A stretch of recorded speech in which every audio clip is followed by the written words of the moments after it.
like to blow away the headlining act. Some of the headlining acts are sort of boring. Be a band, get a hot dog, and like it'd be very cool. Your mom would let you go. You come home on time. You know, nothing would happen. It would, you know, and that's not what it's all about. And there's a certain vibe that I think we brought back, which is sort of like you know, it's not predictable. It's very dangerous on the most part, and that's what's fun about it. You know? It's a Guns N' Roses record. In other words, it's what our Guns N' Roses 5 kids who pretty much don't have, you know, a whole lot of influence on the rest of the world as far as we know. Right. You know, an album based on, you know, the daily lives of 5 kids, basically. You know, it's not pro or con anything. It just says this, it says that. And, you know, in the general scheme of things, it's not all that important, you know. It's a story about 5 guys.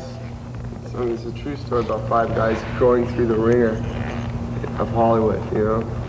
And so all things that are talked about on the record are true things, you know. You go through the ringer. When the record labels got interested, we said, well, you know, we weren't looking for a record deal, so we're not going to, you know, change anything around as far as you're concerned. So we just went in and signed to the label that was going to accept us as is. We did get a good amount of cash. More than we've ever seen. More than we've ever seen. Our wall is And, but, you know, the first thing we did, really, is go out and get equipment. The second day we had the money, we went to the music store and we got all new equipment, stuff that we could use. I mean, we were all playing on trash equipment, all right?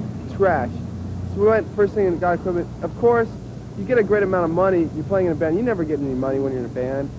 You're going to go out and get stuff that you've never had before. You're going to take a taxi to the liquor store, okay, that's only 2 blocks away. And steak, lobster. You know, you're going to do a little crazy Long stuff. Island iced teas, you'll know tomorrow. What's the appeal of the band?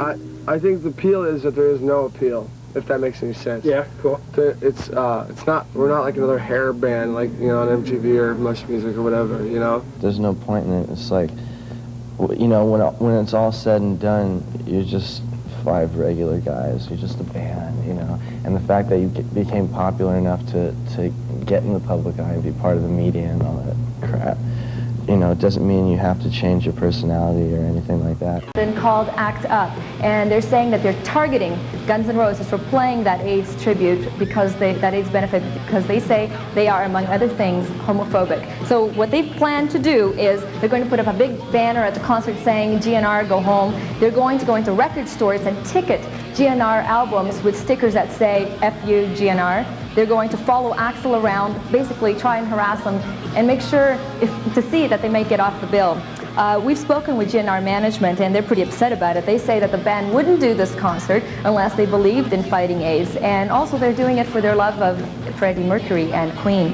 And they think that ACT UP is using GNR as a publicity stunt. Also, we spoke to Kim Milley, who is the woman who wrote the article on Axl in this month's issue of Rolling Stone magazine. And she said that the response to that article has been overwhelmingly positive. Everyone has said that, you know, they found out things about Axl they didn't know before. And she's also gotten a lot of response from people that have said that Axl coming out about sexual abuse in his childhood has given them courage to do the same.